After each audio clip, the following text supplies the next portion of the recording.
Bevezetés, a sír gyermeke és az eltemetett szív hangja, Roland Rizea, könyv, első verzió. Gondoltál már valaha elhagyott virágokra vagy lemészárolt angyalokra?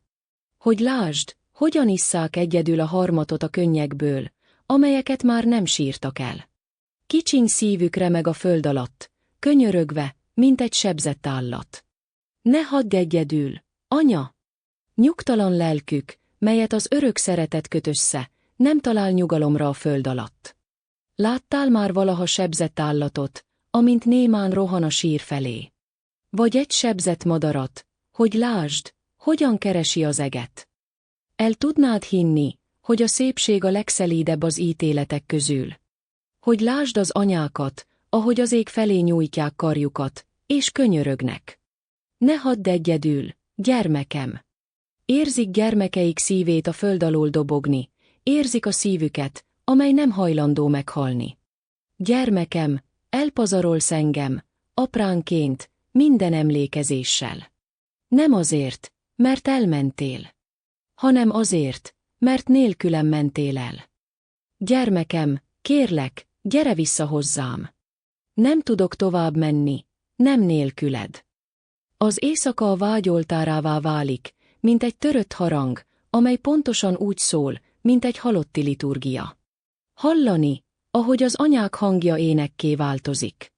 Nehéz nekem, gyermekem. Fáj az élet. Fáj a föld, amely elrejt téged. Gyermekem, ha tudnád, mennyire hiányzol. Ne engedd el hinnem, hogy már nem vagyok az édesanyád. Semmi sem nehezebb, mint anyának lenni gyermek nélkül. Nincs olyan hang a földön, amely magában tudná tartani egy anya fájdalmát. Ők hallják gyermekeik szívét dobogni a föld alól. Agg egy jelet, egy fuvallatot. Ne hagyd, hogy azt higgyem, végleg elmentél. Hogyan éljek élve, miközben te halott vagy bennem? Istenem, vissza akarom kapni.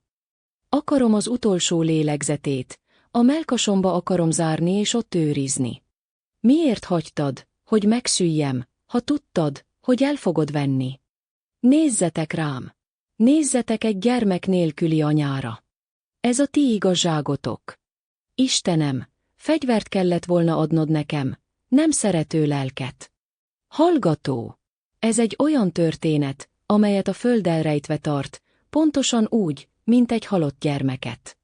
Viasz van az ujjain, durva arccal, mint egy szétszúzott szikla. Gondolatai a kétségbeesés szakadékába zuhannak. Hallani, ahogy hívja meggyilkolt gyermekét. Sír és azt mondja, itt van az anyukád, lelkecském, nem megy sehova. Aludj, lelkem! Ha nem tarthatlak a karjaimban, legalább őrizlek. Itt vagyok. Mindig itt. Mindig itt. Gyermekem, ígérem, hogy nem megyek el nélküled, és ott marad sokáig, egész éjszakákon át. Mert mit higgyen, legtöbbször egy anya soha nem megy el. Ott marad az élet és a halál között, azon a helyen, ahol a gyermeke alszik, ott marad, néha örökké. Miért rejteget a föld a szemem elől? Gyermekem, kérlek, gyere hozzám. Kérlek, a hangja egyszerre volt imádság és téveigés. Sok anya a szerelem karjaiban leheli ki a lelkét. A szeretet túllép a halálon, ilyen az anya és gyermeke közötti örökkötelék. Megtanultál meghalni, mami? Hogy újra együtt lehessünk. Azokban az éjszakákban először értette meg az anya az igazságot. Gyermeke már nem jöhet vissza. Már nem volt hangja. Már nem volt útja. És már nem volt kit hívnia. Akkor az anya, látva ezt, elnyúlt a síron. És mit látsz? Soha többé nem kelt fel. A néma temető megőrizte a titkot. Azon az éjszakán már senki sem hívott, és senki sem válaszolt. Taníts meg, Uram, hogyan mondjam a lelkemnek, hogy egyedül kell tovább mennie, el kell hagynia engem. Kénytelen vagyok hallgatni rá, bele fogok őrülni. Bárcsak ott lehettem volna az ágyánál a halál órájában, Uram. Az életet élve néha meg kell tanulnod elfeledve elveszíteni. Ki bírja el a boldogság okozta szenvedést? Néha az igazság nagy árulás. Egyes pillanatok egyensúlyban tartanak bennünket a halállal. Az élet néha hajtva, lejáratkor megfizetendőnek tűnik. Ismered az ajándékban lévő csalit, a szép mosolyt, amely elrejti a fogakat. A kéz, amely gyengéden öl. A kötelesség keserű íze. Valójában az érzés bizonyos értelemben szenvedés. Tehát annyit adj a fájdalomnak, amennyit a természet követel, ne amennyit a szokás. Nehéz a szív ellen küzdeni, mert minden vágyát csak a lélek árán elégítheted ki. Ezért van az, hogy amikor a szív sebzett, a szemed sír. Hallgatóm, ha ellentétben állok saját természetemmel, nem jelenti ez azt, hogy be kell ismernem, a lelkem megosztott. Mondd, Uram, nem kellett volna az igazságnak könnyűnek lennie? Hogy ne nehezedhessen ekkora súllyal a szívre. Hiszen a szót nem kellene úgy letenned, mint egy téged nyomasztó terhet. Nem. Az életet élni kell, vagy feláldozni. Uram, hogy megérteszem, teljesen tönkretettem magam. Úgy érzem, az idő már nem a barátom, folyton hallom suttogó kérdését, megtanultál-e meghalni? Ha nem tudtam, hogyan éljek, legalább megtanulhattam volna, hogyan halljak meg. Nem. Mit mondjak neki? Hogy éppen arra készültem, hogy megtanuljak élni. Nem. Arra készülök, hogy találkozzak a halállal. És végül egy lélek, hogy megöljem a természetet, nekem adta. De jó, legalább nem panaszkodom a halál ellen. Őszintén, tényleg ezért születtem. Nem tudom, hogyan mondjam, de azt hiszem, egy száraz szívű ember vagyok. Érzed a haldokló szemeim örömét a könnyekben. Hallgató, azért írok, hogy ne üvöltsek, még nem tanultam meg egyszerre lélegezni és ordítani. Érezted a szavaim energetikai támadását. A holtak nem tudnak beszélni. Süket füllel állok az értelem tanácsai előtt. Hallod a mi hasznunkra leölt állat szívszaggató hangját. Az éjszaka szörnye, már nem dalokat zengek, csak nyögéseket hallatok. Én ámításom, a szerencsétlen.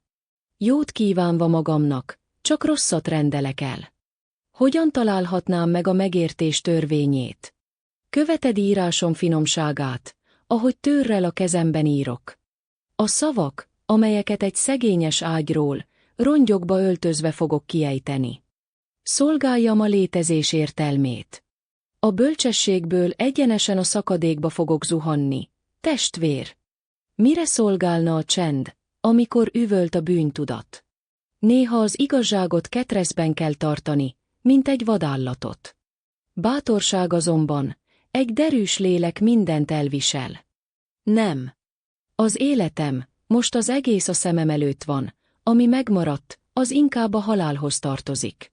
Egy életen át a szenvedéshez kötve, vágyaim végén most azt hiszem, csak a kötél maradt. Fösz, fösz. Lelkem, hogy ne sírj a fájdalomtól.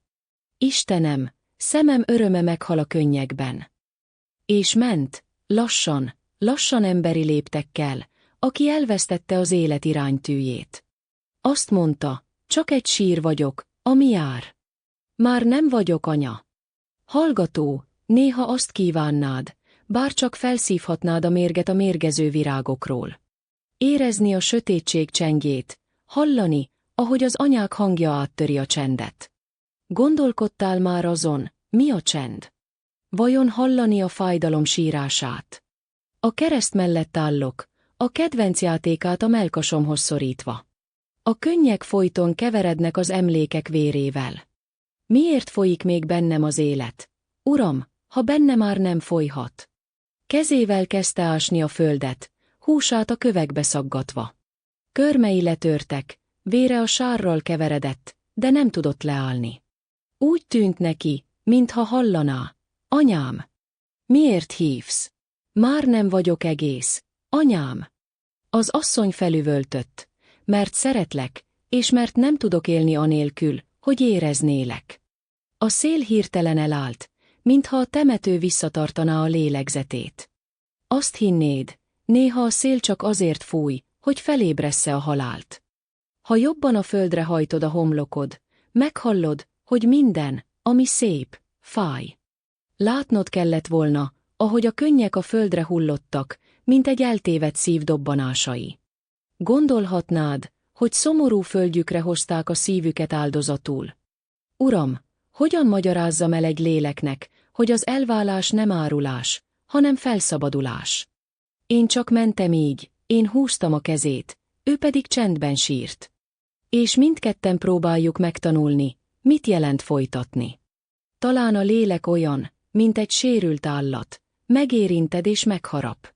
Hallgató, mit gondolsz a meggyilkolt harcosok gyermekeiről? Gondolod, hogy felkelnek és számon kérik azokat, akik az átokkal vannak megbízva? Olvasó, te is érzed a múltunk hideg kezét, amely folytogat minket, amely kijön őszeink sírjából. Nem hiszem, hogy van olyan jól lezárt sír, amelybe ne hatolna be az átok. Hasznosnak lenni az élethez nem azt jelenti, hogy a természetnek megfelelően mozgásba hozzuk a lelket. Akkor miért hívják az anyák éjszaka megölt gyermekeiket? Hallottad-e valaha az éjszaka óráiban azoknak az anyáknak a sikolyait, akiknek megölték a gyermekeiket? Igen. Barátom, az anyák éjszaka a meggyilkolt gyermekeiket hívják. Az anya, aki szorosan a mellkasához szorította a gyermekét, most már nem tudja a szívéhez szorítani. Ő most távol van egy sírban. Néhányan a mi szomorú és gyötört földünkre hozták szívüket áldozatként, esküdöztek, hogy halálukig hittel fogják szeretni, minden nyomasztó terhével együtt, és nem fognak megvetni egyetlen titkát sem. Így egész életükre hozzákötötték magukat. Azt mondták, hogy a vérükkel fogják meghinteni, és kérték, hogy fogadják el a testüket sírként. Nem voltak gyógymódok a veszettség ellen. Másoknak idegen föld volt a zsebükben, hogy a halál pillanatában a szájukba tegyék, nehogy a vérüket idegen földön hagyják. Így szentelték meg az élet árát. Azt hiszik, hogy a halál pillanatában megharapták a földet, és egy könycsebbet ejtettek. Azt mondták, micsoda szerencse, hogy a föld eltemeti a hibáinkat. A történelem a sír hangja. A hősök sírja az élők szíve. A halál igazságával legyőzték az élet értelmét. Az érzés szenvedés, testvér.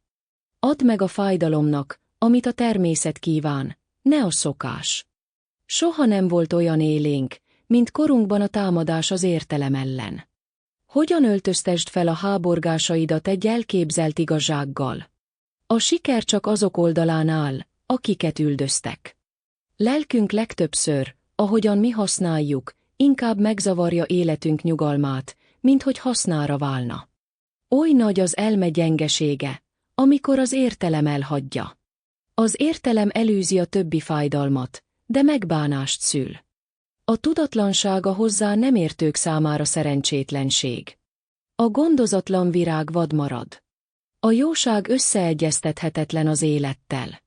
Fiatalon az álmok rabszolgája vagy, az idő előre haladtával a megbánások rabszolgájává válsz. Nincs jóság a ravasságban. A gondolkodás űzői velünk a legcsúnyább tréfát. Nem látjátok a csalit az ajándékban? Az elme csupán egy boldogtalanságot gyártó gépezet. Úgy hiszem, akaratlanul elárultam saját természetem lényegét. Őszintén szólva, ahhoz, hogy megértsem, teljesen el kellett pusztítanom magam. Életem lényege most a borzalom kemencéjén rostálódik át.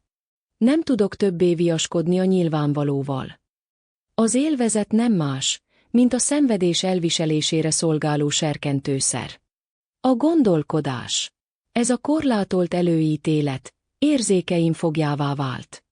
Mostantól az élet minden fontosságát lemondásban kell megélnem. Miért egyesít a szellem, míg a lélek elválaszt? Az értelem most becsapott, álruhában lép be a tudatba. Érzelmeket teremt, és ravaszul manipulálja őket. Az értelem már csak a mérlegelés pillanataiban avatkozik be. A tudatom instanciája ingadozik, örökké tévejgő ösztönök hajtottak. Mit tegyek? teljesen belemélyedjek a belső szétszakított szákba. Vagy menjek a teljes felszámolás felé. Ha emberileg akarom megérteni, őrület fog el. Mivel lehetetlen eljutnom a megismeréshez, el kell kezdenem írni. Nem szeretek előítéletekből lélegezni. Szakítsam meg gondolatban az élettel kötött szövetségemet. Más dolog kegyelemmel telve meglátni a napvilágot, és más dolog drágán megfizetni érte. Végül minden kereső lemondással vagy kétségbeeséssel végezte. Most, hogy líraivá váltam a szenvedésben, életem értelme helyrehozhatatlanul elveszett számomra. Hidd el nekem, az igazi öröm komoly dolog. Ha hiányzik a cél, az élet csupán téveigés. A téveigéstől való megszabadulást keresed. A megtalálás kínját. Lásd be, hogy az ébrenlét valóság, testvér. Tudni akarod, milyen értelem rendezte a káoszt. Adjunk hálát Istennek, hogy egyetlen embert sem lehet kényszeríteni az életre.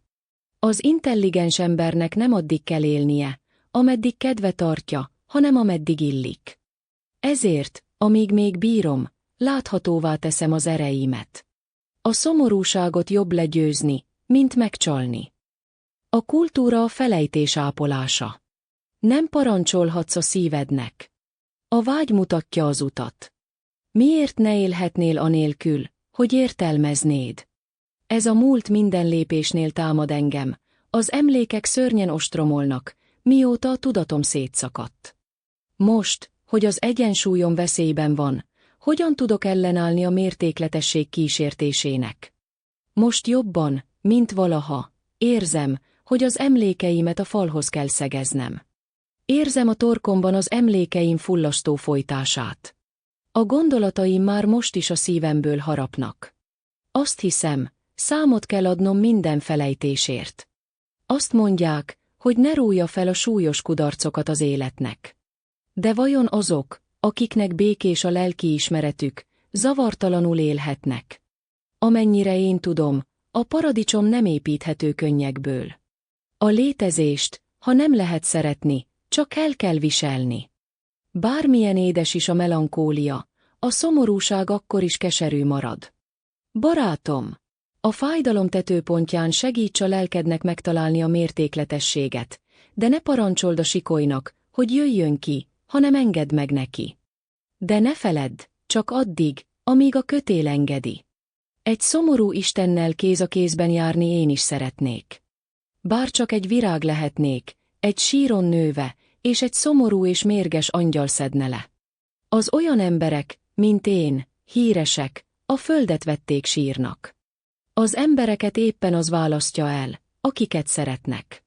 Gyere, Uram, hogy véres bölcsőt csináljak magamnak, és az egész csodálatos égi boltozat akasztófaként szolgáljon nekem.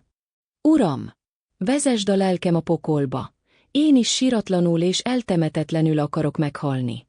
Anya, ha megtalálsz, ne nyisd ki a szemem, hogy ne lássák az eget. Hallgató, tanulj meg nevetni a könnyek között.